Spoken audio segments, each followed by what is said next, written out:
Now let's take a look at what antioxidant additives are. Antioxidant additives are like the protectors of paint.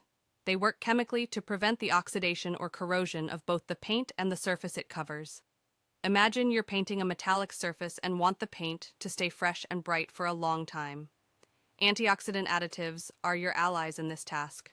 These additives work by forming a protective layer over the surface, preventing oxygen and other corrosive agents from reaching the paint.